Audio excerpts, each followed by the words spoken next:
Hey everybody, what is going on? Hexlex here. Got another Master Duel video for you. So this was a video that I alluded to a little while ago that I was thinking about making, and I decided to go ahead with it because the thoughts I'm going to share in this video are things I've been thinking for quite some time about how I build my decks here in Master Duel, and I kind of wanted to just share my experiences with you all, of course, as always as ever. That is the point of this channel, just to share what I'm kind of experiencing with Master Duel, and hopefully that helps some of you all as well. So, today I wanted to talk specifically about going second cards. That is, cards that are put into decks specifically for, well, when we go second.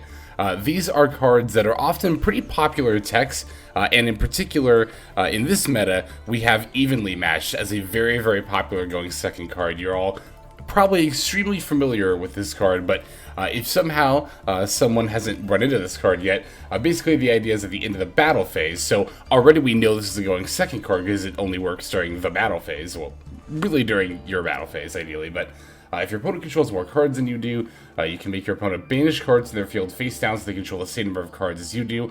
And here's the other key part.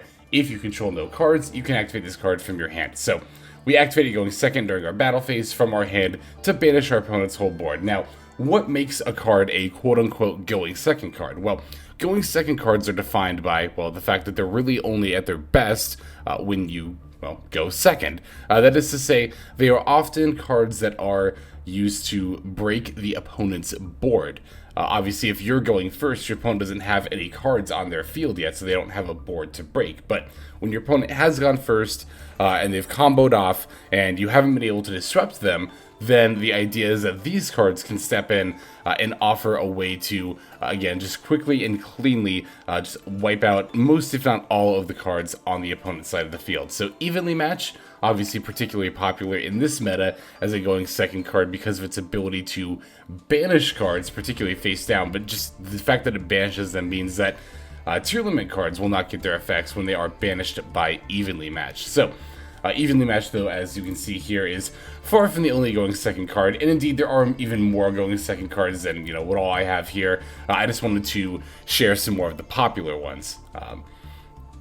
So, Evenly Matched in particular, like I said, sees a lot of play, but historically we've seen a lot of other going second cards have a lot of popularity as well. Lava Golem was particularly big in the Runic and Sprite deck, the Runic Sprite deck, for its ability to just get rid of two of your opponent's most troublesome monsters and then make their plays anyway. So Lava Golem obviously is some of the opponent's field by tributing two monsters. Obviously, you need to have gone second for your opponent to have two monsters. Most of the time, I guess not really in this meta, but another really popular one, particularly in Sprite meta, was Dark Ruler No More.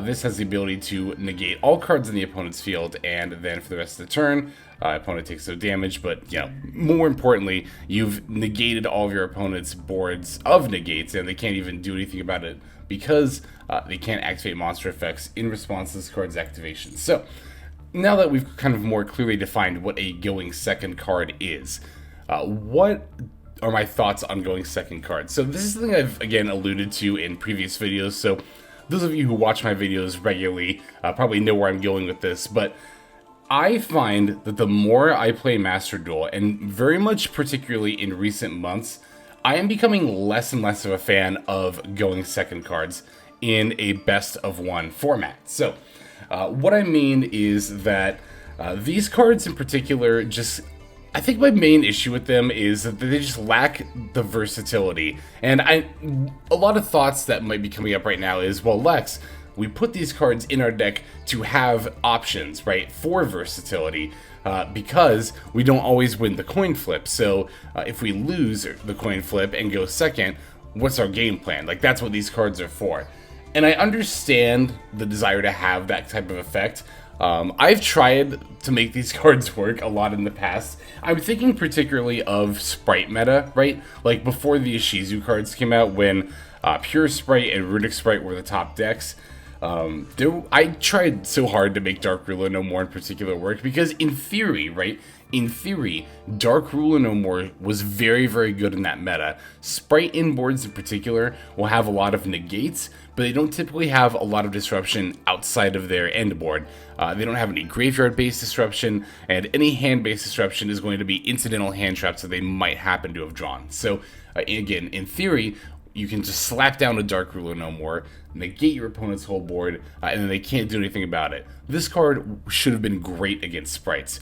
I tried to play this card so many times, and it just never wowed me. Not once. I mean, occasionally I activated it, but even when I did, I often found that I probably had the means to just break through their board anyway, and if I didn't, I would have been more likely to have drawn some more gas if I had not drawn a copy of Dark Ruler No More. But particularly, you know, obviously it's fine going second, though. That's what we're playing it for. I can't have too many complaints about that.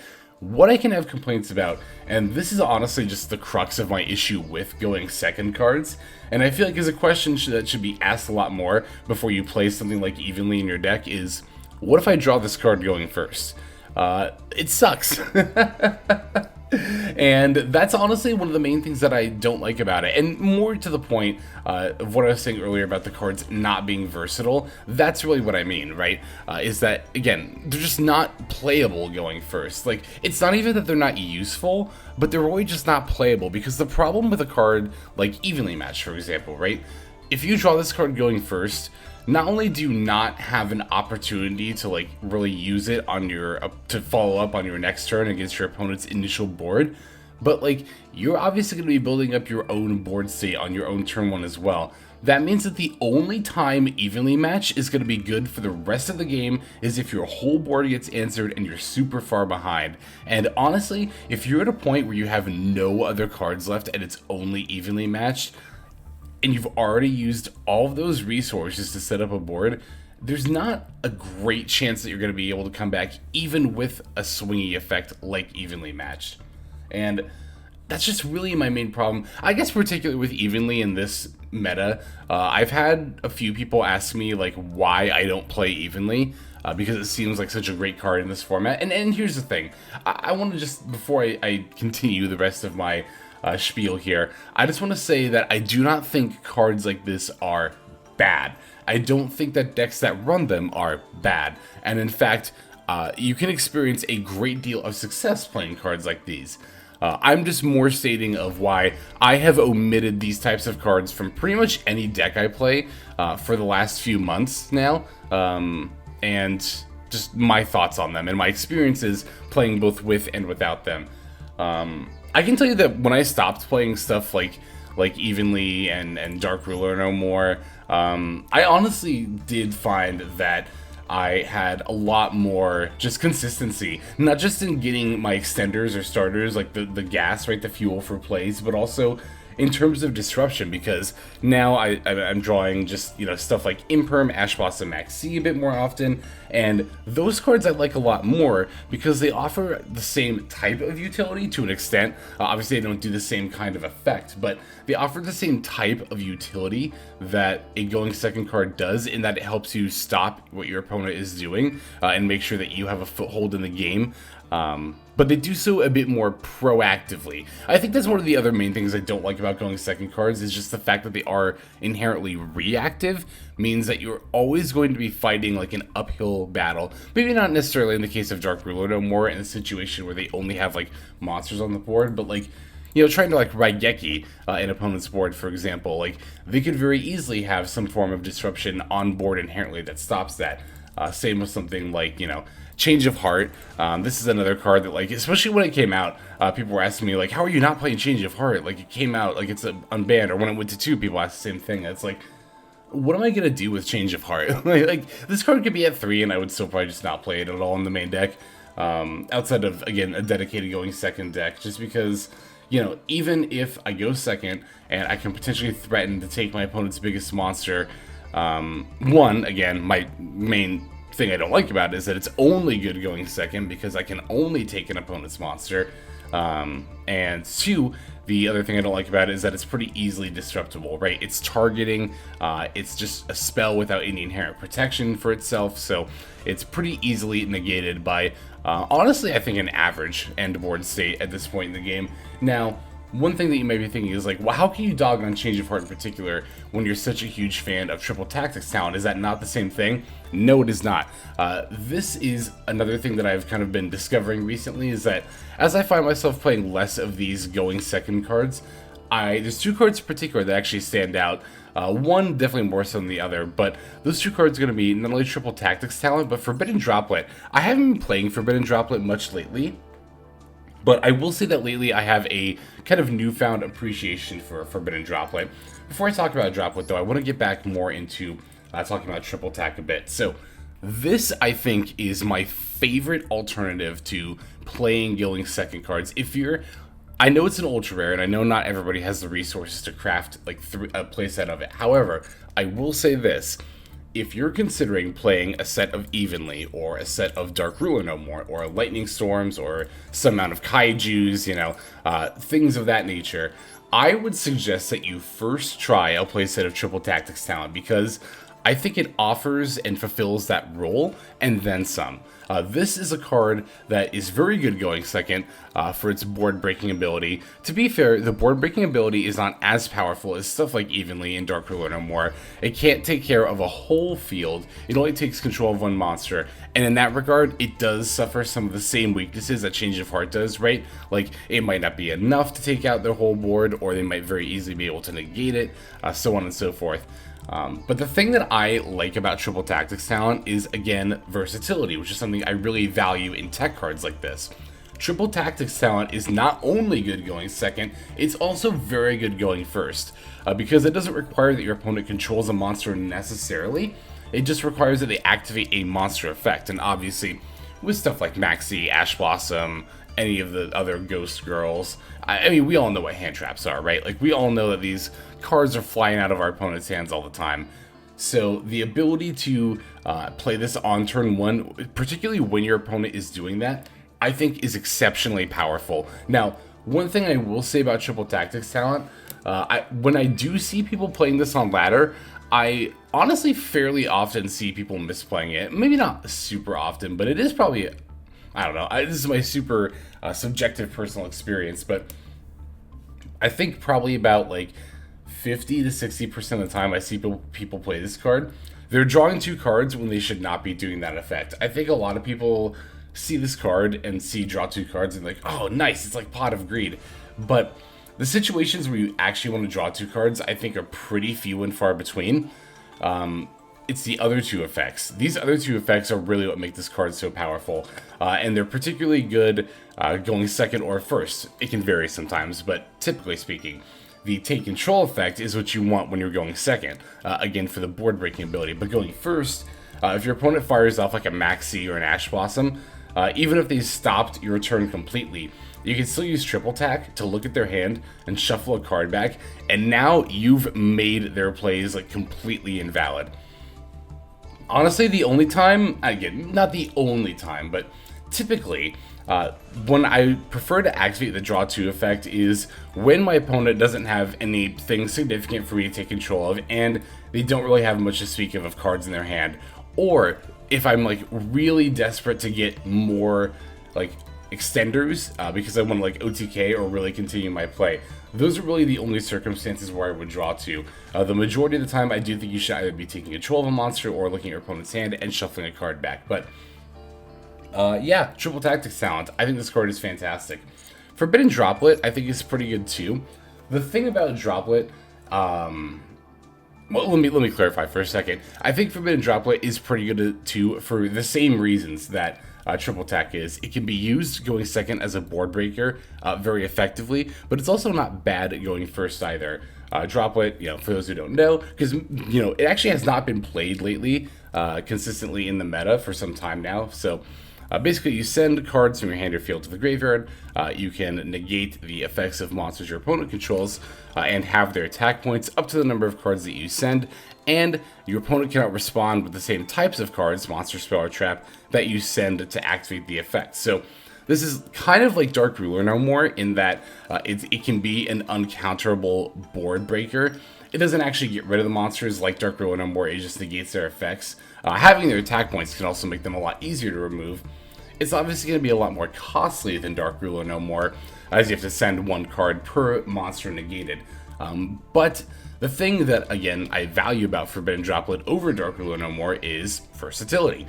Forbidden Droplet is a quick play spell card, meaning it can be used as disruption during your opponent's initial play as well. That is to say, if you open this card going first, unlike Dark Ruler No More, where it's like, cool, I'm probably never going to get to use this card for the whole game, you can just set Forbidden Droplet, and now you have a way to disrupt your opponent in addition to whatever else you opened with on turn 1.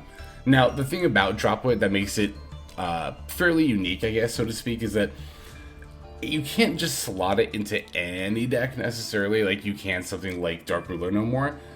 Droplet, you really have to make sure that your deck has the spare resources to be able to send the cards, because there are a lot of decks that aren't able to get away with this. Like I'm thinking of Sprite in particular, right? To go back to Sprite as an example once again, Sprite decks do have a lot of cards obviously on their end board, but they all are their own individual pieces of disruption and don't want to be sent off of Droplet. Sprite also doesn't have like a particularly strong case of hand advantage a lot of the time. Like it can end on a big board, but then it will have not that big of a hand most of the time. So you just typically don't have the spare resources available to make use of something like Forbidden Droplet in a deck like Sprite.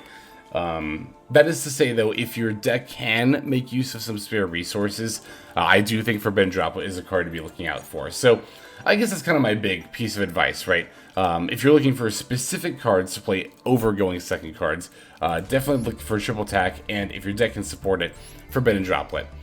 I'm sure I'm going to get some comments saying, you know, evenly matched has won me so many games, I really, really like it, and I would never play a deck without a playset of it, and I do think that's valid as well. Again, I don't think these are bad cards. I can really only share to my own personal experiences, and again, just my own personal experience trying to play evenly matched, Dark Ruler No More. Back in the day, I would, like, when I first started playing Master Duel, I would tech Lightning Storm. Like, if you look at my old Tri-Brigade Zodiac deck profiles, I was teching like 1 or 2 Lightning Storm, even in a deck like that, just because, you know, that was my initial thought going into the game. I was like, oh, it's best of 1, what if I go second? I don't think it's a bad idea to have a plan for going second. In fact, I think every deck should be prepared to go second, but I think that preparation should be in the form of cards like, you know what, here's another card. This is not a specifically going second card at all, but Infinite Impermanence. It kind of baffles me that I'll see people play like a set of Evenly and a Lightning Storm or 2, or maybe not Lightning Storm in this meta, but like a set of Evenly and a Dark Ruler No More or 2, and they're not playing like any, or like they're not maxing out on Imperm. I think Imperm is a very underrated card in this particular meta. A lot of people kind of, I think, have this idea that like one monster negate is not good enough. That's not even accurate, honestly. Like, against tier limits, it's easy to think, oh, they do so much, how could one monster negate be enough? But if you imperm their Kikulos, like, at least half the time that ends their turn, if not slightly more, that's enough to just make them unable to do anything for the rest of the turn, because they don't get the search, and they don't get the ability to sack off the Kikulos to mill 5 and summon them early to mill a total of 8, so... And the other thing about Imperm, again, it's versatile. It's good going first or second. If your opponent goes first, you can obviously just fire this off from your hand, but then if you go second, you just set it. Like, that's, again, I can't stress enough how many times I played Dark Ruler No More in a deck, opened it going first, and, like, just saw this brick of a card in my hand, and my only thought I could think was, like, wow, this sure was preventable. I could have just not put this card in my deck. So... that's been my experience with going second cards. Again, if you swear by them and have your own experiences, that is of course valid, and I would also love to hear that in the comment section below, because, you know, that's the thing about these more opinion pieces, that you know, I get to share my thoughts, so it's only right that you all get to share yours as well, because we learn not just from one source. I haven't actually gone on this spiel for a little while, but my thoughts on this hasn't changed. I don't like to think of myself necessarily in like an instructor role when it comes to these videos. It's more just me being like, hey, this is how I feel about these kind of cards right now, and this is how I've been I guess, experiencing the game with or without them.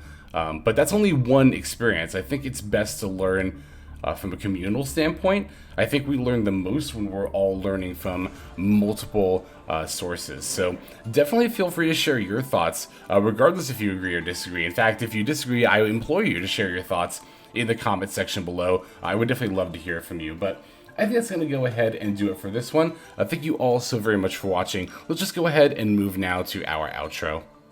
Alright everybody, thank you so much for watching all the way to the very end of the video like this. That means a whole lot to me.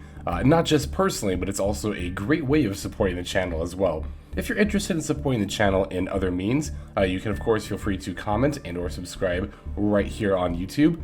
I'm always looking to the comments section. You guys leave some pretty awesome feedback as far as like constructive criticism goes when it comes to deck building, gameplay, channel content, all that stuff. So feel free to leave your opinion down there. I will be sure to take a look at that there. And then subscribing is going to be the best way to get notifications of when these videos drop. That does happen every day, by the way, so if you're looking for daily Master Duel content, you've come to the right place. And there are more places where you can get some daily Master Duel content. If you check out the description below, follow the top link over to my Patreon page. There for just $5 a month, which is as much as you pay for a booster pack. You'll find a lot more value than a pack full of filler over there. We've got some previews for content upcoming here on the channel. We've got some exclusive games that are only posted over on Patreon over there. We've got some Q&As, and then you can also have your name featured in this lovely credit sequence where I thank all of the people who are helping contribute over there on Patreon. It's a huge support to the channel, and it really means a lot as well. So thank you everyone who is donating that is featured here on screen. And again, you know, it's not just a pure donation. You do get some more daily Master Duel content over there just for being a part of the Patreon.